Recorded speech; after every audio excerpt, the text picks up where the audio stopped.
যারা সমালোচনা করছে তারা স্বাক্ষর করেছে এই গত কয়েকদিন আগে। জুলাই জাতীয় সনদের প্রতি আমরা শতভাগ অঙ্গীকার আবদ্ধ। এটা রাজনৈতিক সমঝোতার দলিল। হাইকোর্ট ডিভিশনে একটি রিট, দুইটা রিট মূলত খুব সাম্প্রতিক কালে খুব আলোচনা এসছে। তার মধ্যে একটা হচ্ছে জুলাই জাতীয় সনদ উইদিন ব্র্যাকেট সংবিধান সংস্কার আদেশ, সেটাকে চ্যালেঞ্জ করা হয়েছে এবং গণভোট অধ্যাদেশের সেকশন 3 এবং আরেকটা তফসিল চ্যালেঞ্জ করা হয়েছে একই রিট।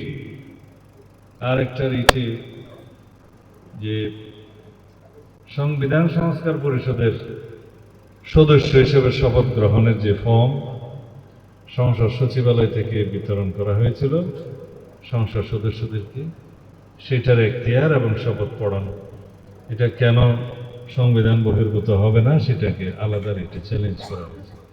দুইটাতেই রুল জারি করা হয়েছে, যদিও বিচারাধীন বিষয়, কিন্তু আমি সমালোচনা না করে আলোচনা তো করতে পারি,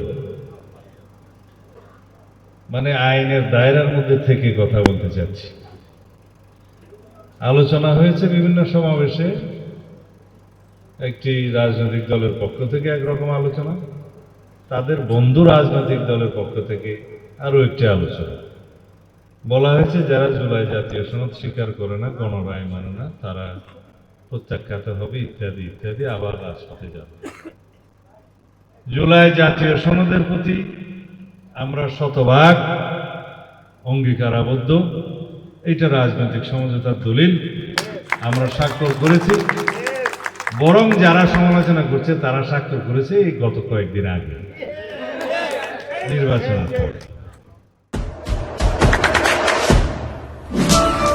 দেশে দেশে সবার সাথে দ্য নিউজ।